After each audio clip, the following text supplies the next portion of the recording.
जय श्री कृष्ण स्टूडेंट, आप सब कैसे हैं? I hope you are well. 4 जून की ये न्यूज़ है, करंट अफेयर स्टार्ट करते हैं, ठीक है। पहले एमसीक्यू से स्टार्ट करते हैं, मैं अपने आप को म्यूट कर लेती हूँ। Thank you.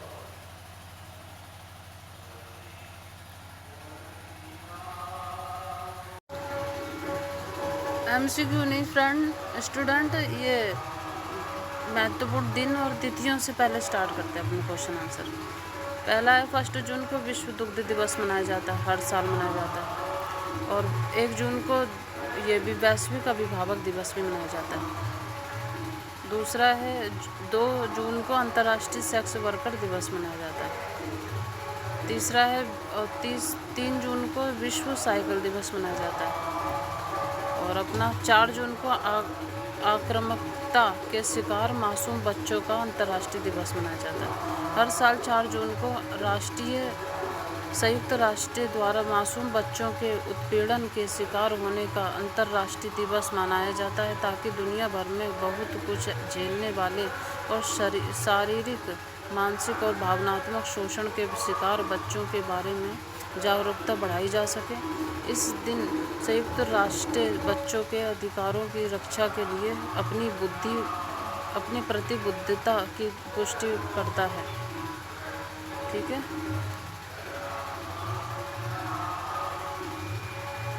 ये नहीं है, अब ये संयुक्त राष्ट्र आक्रामकता के शिकार मासूम बच्चों का अंतर्राष्ट्रीय दिवस हर साल कब मनाया जाता है, ये आपको अभी बताया था 4 जून को, ठीक है। और हाल ही में किसे टाटा केमिकल्स के अध्यक्ष नियुक्त किया गया है? वो किया गया है अपना एस पद्मनाभन, ठीक है। हाल ही में किस राज्य सरकार ने हुक्का बार पर प्रतिबंध लगाया? कर्नाटक में। ये हमने 1 जून को भी कर्नाटक वाली न्यूज़ पढ़ी थी, है ना, आपको याद होगा। और 4th क्वेश्चन है, हाल ही में किसे वित्त वर्ष 2026 के लिए CII अध्यक्ष नियुक्त किया गया है? तो राजीव मेमानी को किया गया है, ठीक है। हाल ही में आर्थिक सहयोग और विकास संगठन की मंत्री स्तरीय परिषद की बैठक का आयोजन कहाँ किया गया? फ्रांस में। हाल ही में पश्चिमी बंगाल में central forensic cyber laboratory Kolkata के नए भवन का उद्घाटन किसने किया है? तो अमित शाह ने किया है। और हाल ही में पुणे में भारत की पहली कृषि हैकाथन का उद्घाटन किसने किया है? वो अजीत पवार ने किया है। किसने? अजीत पवार ने। और हाल ही में किस बैंक ने शून्य बैलेंस पर चार्ज न लेने का फैसला किया है? कैनरा बैंक। हाल ही में ऑस्ट्रेलिया के किस स्टार क्रिकेटर ने वनडे क्रिकेटर से संन्यास की घोषणा की? तो ग्लेन मैक्सवेल ने। और हाल ही में कौन 2024 में जापान को पीछे छोड़कर दुनिया का सबसे बड़ा ऋणदाता देश बन गया? तो वो बना है जर्मनी, ऋणदाता होकर। हाल ही में जापान को छोड़ के जर्मनी बन गया। किस मंत्रालय ने कृषि निवेश पोर्टल लॉन्च किया? कृषि और किसान कल्याण मंत्रालय। वायरकटर TB2 किस देश द्वारा विकसित एक मानव रहित हवाई वाहन है? तो वो है तुर्की, ठीक है स्टूडेंट।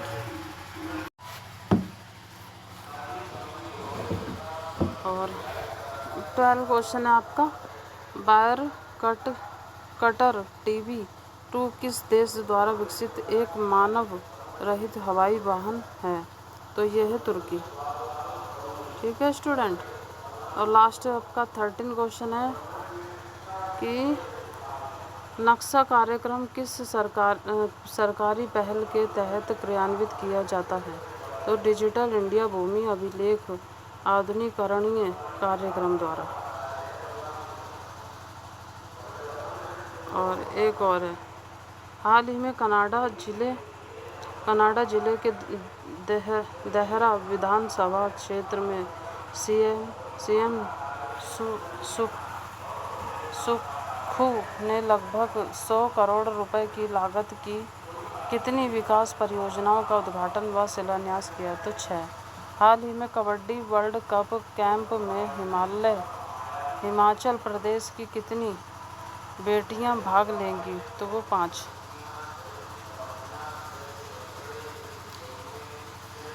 क्या सिविल सेवा परीक्षा में सुधार की आवश्यकता है? संदर्भ ये आपकी अभी की है न्यूज।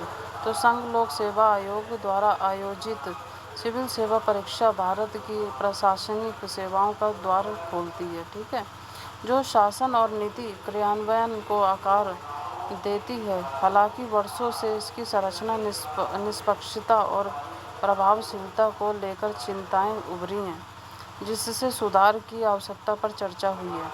भारत में सिविल सेवाओं के बारे में भारत की सिविल सेवाएं प्रशासनिक प्रणाली का आधार है, जो शासन, नीति क्रियान्वयन और जन सेवा वितरण को सुनिश्चित करती है।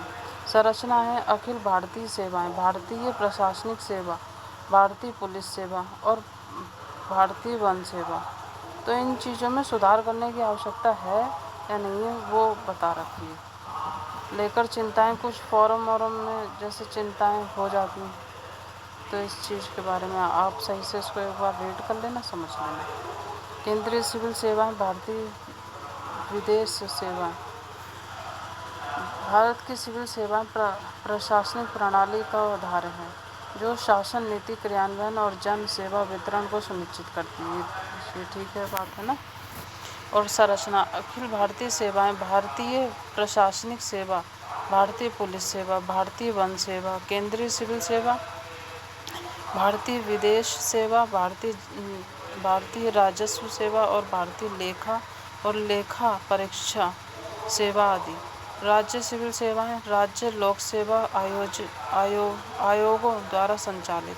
भारत के पहले गृह मंत्री सरदार वल्लभ भाई पटेल ने 21 अप्रैल 1947 को सिविल सेवाओं को भारत की स्टील फ्रेम कहा, क्योंकि ये राष्ट्रीय निर्माण, शासन और नीति क्रियान्वयन में महत्वपूर्ण भूमिका निभाती है। भारत प्रत्येक वर्ष 21 अप्रैल को सिविल सेवा दिवस मानता है, ताकि सिविल सेवकों के योगदान को सम्मानित किया जा सके। ऐतिहासिक विकास और वर्तमान प्रारूप मैकार्ले रिपोर्ट इसके योग्यता आधारित चयन की नींव रखी। कोठारी समिति, इसमें 3 स्तरीय परीक्षा प्रणाली, प्रारंभिक परीक्षा, मुख्य परीक्षा और साक्षात्कार की शुरुआत की। हालांकि ये प्रणाली मुख्य रूप से अपरिवर्तित रही। पारदर्शिता और समावेशिता बढ़ाने के लिए विभिन्न संशोधन किए गए हैं। मुख्य सुधार 2005 सूचना का अधिकार अधिनियम ने यूपीएससी की मूल्यांकन प्रक्रिया में पारदर्शिता बढ़ाई। 2011 एस के खन्ना समिति ने प्रारंभिक परीक्षा के ऐच्छिक विषयों को सामान्य पेपर में बदलने की सिफारिश की, जिससे पेपर 1 और पेपर 2 परीक्षा की शुरुआत हुई है। 2013 में अरुण निगवेकर समिति ने सामान्य अध्ययन विषयों को पुनर्गठित करने का सुझाव दिया, जिसमें भारतीय राजनीति, शासन, अर्थव्यवस्था, विज्ञान और प्रौद्योगिकी शामिल किए गए हैं। संविधान के अंतर्गत लोक सेवाओं से संबंधित प्रावधान, ठीक है। तो पहला है भारतीय संविधान भारत में लोक सेवाओं के लिए एक संरचना प्रदान करता है। लोक सेवा आयोग की स्थापना कब हुई थी?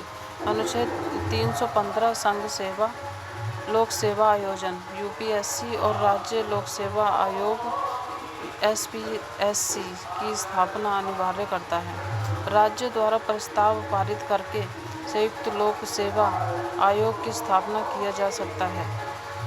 और नियुक्ति और कार्यकाल अनुच्छेद 316 यूपीएससी अध्यक्ष और सदस्यों की नियुक्ति राष्ट्रपति करते हैं, जबकि राज्यों में SPSC के सदस्यों की नियुक्ति वो राज्यपाल करते हैं। आपको पता ही होगा, नहीं पता तो पढ़ लेना अच्छे से।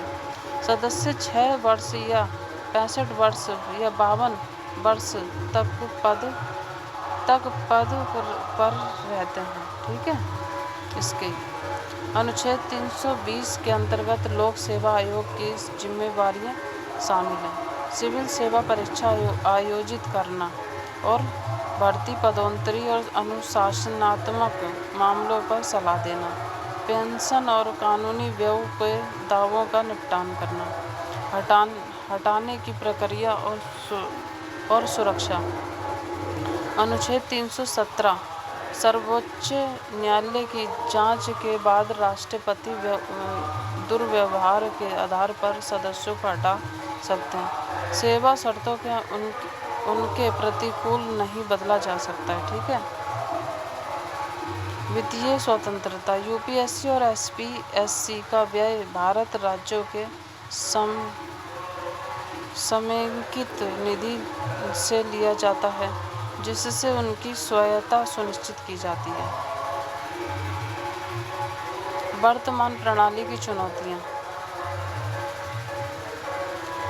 प्रारंभिक परीक्षा का निष्क्रिय तंत्र। ये अब आध्यात्मिक प्रतिस्पर्धात्मक बन गया है, जिसमें 5 लाख उम्मीदवारों में से केवल 10,000 ही अगले चरण में पहुंचे हैं। पेपर सेकंड में पक्षपात। ये विज्ञान और इंजीनियरिंग पृष्ठभूमि के उम्मीदवारों के लिए अधिक अनुकूल है, जिससे मानविकी छात्रों को कठिनाई होती है। अपराध। पेपर 1 में अत्यधिक अप्रत्याशित हो गया है, जिससे तैयारी महंगी और संसाधन गहन हो गई है। मुख्य परीक्षा में समस्याएं। सामान्य अध्ययन में संक्षिप्त उत्तर प्रारूप केवल तथ्यों को प्राथमिकता देता है, जिससे विश्लेषणात्मक कौशल का सही मूल्यांकन नहीं होता। विकल्पीय विषय अकादमिक पृष्ठभूमि के बजाय स्कोरिंग पृष्ठभूमि के आधार पर चुने जाते हैं। और सुधार की आवश्यकता है। इनमें क्या सुधार हो सकते हैं, ये पढ़ लेना। 2030 तक में आयु और प्रयास सीमाएं बरकरार रखना, ताकि समावेशित बनी रहें, है ना। और 2030 के बाद प्रभावित सुधार। 2030 के बाद जनसांख्यिकी, शिक्षा, पहुंच और सामाजिक उन्नति के आधार पर संशोधन किया जा सकता है। किसी भी परिवर्तन में मेरिट आधारित चयन और समावेशिता सुनिश्चित की जानी चाहिए। ये चीज़ें 2030 तक में सोची हैं कि ऐसे ऐसे UPSC में बदलाव करे जा सके। ठीक है। आपको सब समझ में आ रही होगी। लद्दाख में रोजगार और निवास के लिए नए नियम। लद्दाख में रोजगार और निवास के लिए नए नियम। निवास के लिए नए नियम क्या हुए हैं लद्दाख में, तो ये पढ़ लेते, संदर्भ पढ़ लेते सिर्फ। केंद्र सरकार ने लद्दाख की भूमि, रोजगार और सांस्कृतिक संरक्षण से संबंधित कई नियमों को अधिसूचित किया है, जिनका उद्देश्य विगत 5 वर्षों में लद्दाख की नागरिक समाज द्वारा उठाई गई चिंताओं को संबोधित करना है। ठीक है। पृष्ठभूमि पढ़ लेना, इसमें क्या क्या बता रखा है, ये सब चीज़ें दे रखी लद्दाख में। लद्दाख के लिए राज्य का दर्जा संविधान की 6ठी अनुसूचित में लद्दाख को शामिल कर उसे जनजातीय दर्जा देना। ठीक है। और संवैधानिक प्रावधान, ये भी आप रीड कर लेना। अनुच्छेद 124 और 217 के अनुसार सर्वोच्च न्यायालय उच्च न्यायालय के न्यायाधीशों को सिद्ध दुराचार या अक्षमता के आधार पर राष्ट्रपति द्वारा हटाया जा सकता है, यदि दोनों सदस्य विशेष बहुमत से प्रस्तावित पारित करते हैं तो। ये सब चीज़ें। और सी केयर्स संस्करण 2.0 समाचार में कोयला मंत्रालय ने नवीनतम वेब पोर्टल लॉन्च करने की घोषणा की है। जिनका उद्देश्य भविष्य निधि और पेंशन वितरण को सुव्यवस्थित करना है। ठीक है, भविष्य निधि और पेंशन को फिर दोबारा सुव्यवस्थित मतलब व्यवस्थित रूप से चलने लगे। और सी केस ऑफ वेरिया वर्जन 2.2 पोर्टल, इसमें क्या है कि ये पोर्टल कोयला क्षेत्र के श्रमिकों के लिए पीएफ पेंशन वितरण को सरल बनाता है। ये श्रमिकों प्रबंध और coal mines provident fund organisation को एक ही डिजिटल प्लेटफॉर्म पर जोड़ता है। ये दावों को वास्तविक समय में ट्रैक करने की अनुमति देता है, जिससे निपटान प्रक्रिया में तेजी आती है और श्रमिकों के लिए सामाजिक सुधार सुनिश्चित होती है।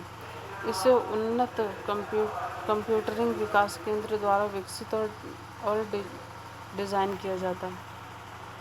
ठीक है, आज के टॉप करंट अफेयर ये आगे लास्ट में 10 अब यही बचा, इसके बाद न्यूज़ ख़त्म। आज पहला है, इसमें आज आक्रामकता के शिकार मासूम बच्चों का अंतर्राष्ट्रीय दिवस है। 4 जून को दुनिया भर में आक्रामकता के शिकार मासूम बच्चों का अंतर्राष्ट्रीय दिवस मनाया जाता है। क्यों मनाया जाता है ये दिवस?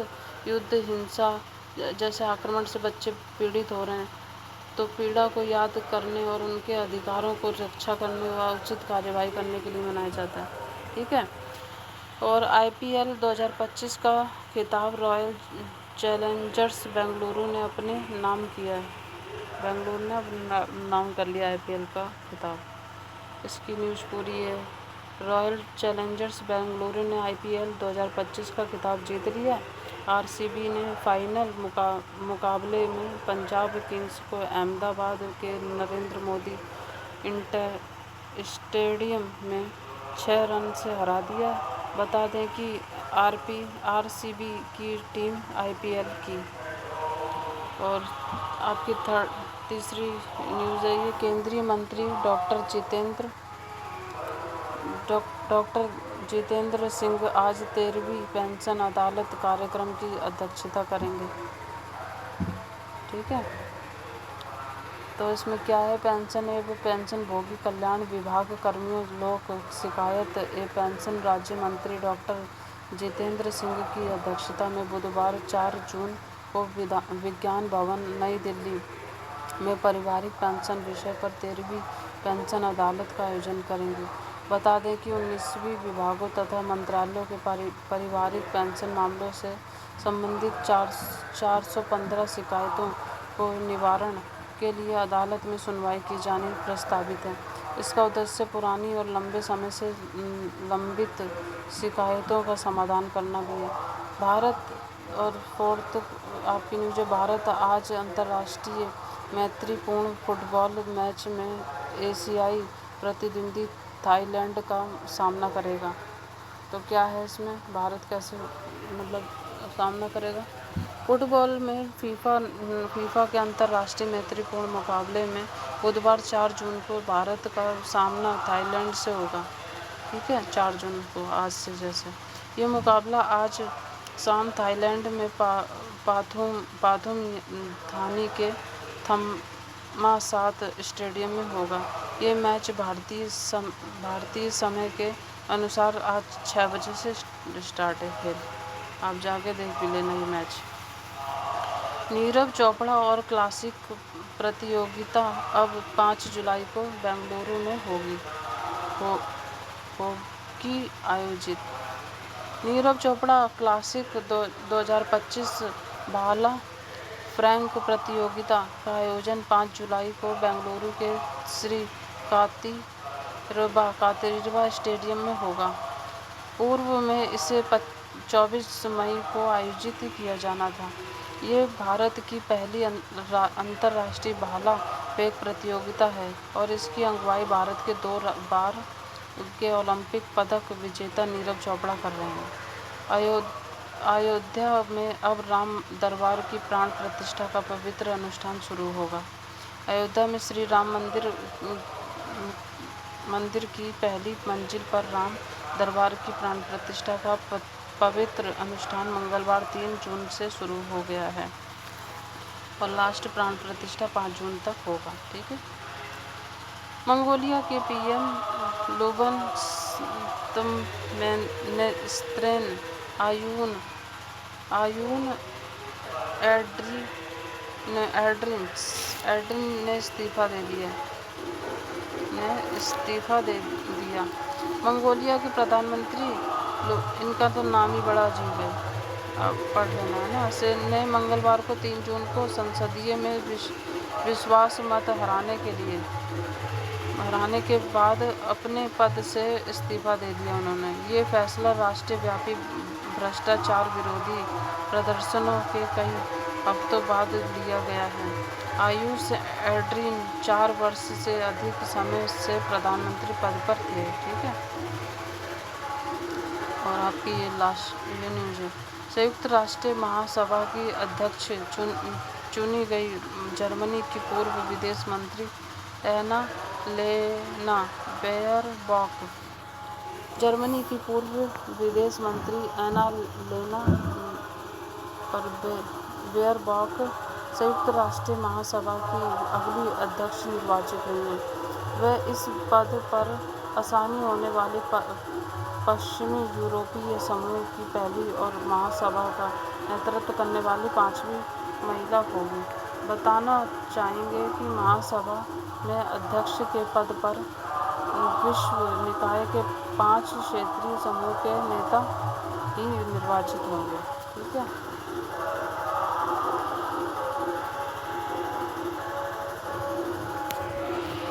पीएम मोदी ने 6 जून को कटरा में बहुप्रतिष्ठित कटरा श्रीनगर रैंक लिंक का उद्घाटन करेंगे। ठीक है। और राष्ट्रपति, आप पढ़ लेना पूरी न्यूज़। राष्ट्रपति ने लद्दाख सिविल सेवा विकेंद्रीकरण और भर्ती संशोधन विनियम 2025 को मंजूरी दे दी है। और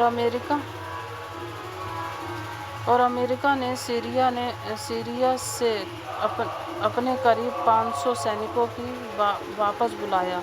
मीडिया रिपोर्ट। ठीक है। अमेरिका ने सीरिया से 500 लोग अपने सैनिक वापस बुला लिए। उन्होंने क्यों बुला लिए, अब ये पढ़ लेते हैं। अमेरिका ने असद शासन के पतन के साथ ही पश्चिम एशिया की अपनी नीति में बदलाव करते हुए सीरिया से अपने करीब 500 सैनिक वापस बुला लिए। अमेरिका सैनिक ने सीरिया में अपने 3 अड्डे पूरी तरह से खाली कर दिए। सीरिया से खाली कर दिए, सैनिकों को बुला लिए वापस। 4 जून का इतिहास इस प्रकार है। क्या था 4 जून को 2008 में आज ही के दिन न्यूयॉर्क की सीनेटर हिलेरी क्लिंटन को पछाड़ते हुए बराक ओबामा ने अमेरिका राष्ट्रपति पद के लिए डेमोक्रेटिक पार्टी की उम्मीदवारी हासिल की। 2008 में 4 जून के दिन ही हरियाणा सरकार ने पारिवारिक पेंशन का लाभ 25 वर्ष से कम उम्र की लड़कियों को भी देने की घोषणा कर दी है। 4 जून आज के दिन 2008 से ही उन्होंने कर रखी है। 25 वर्ष से कम उम्र की लड़कियों को भी देना की घोषणा कर दी है। पेंशन हरियाणा सरकार ने करी है। 2006 में आज ही के दिन यूगोस्लाविया के पूर्व गणराज्य मोंटेनेग्रो ने स्वतंत्रता की घोषणा की है। 2003 में 4 जून के दिन ही डोमिनिक गणराज्य के 18वें वर्षीय सुंदरी एमिलिया वेगा मिस यूनिवर्स बनी थी। 2001 में आज ही के दिन नेपाल के ज्ञानेंद्र और विक्रम शाह ने अपने भाई और बेटे की मौत के बाद सत्ता संभाल ली।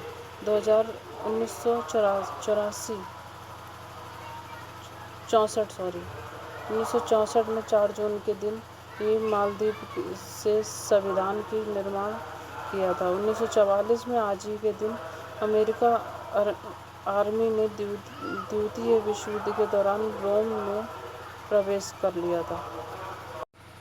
Thank you very much student. आप डेली मेरी ये न्यूज़ पढ़ते रहें, आपके सारे एग्ज़ाम क्लियर हो जाएंगे। और बस यही मेरी कामना है कि आप सब क्लियर हो जाए। ठीक है।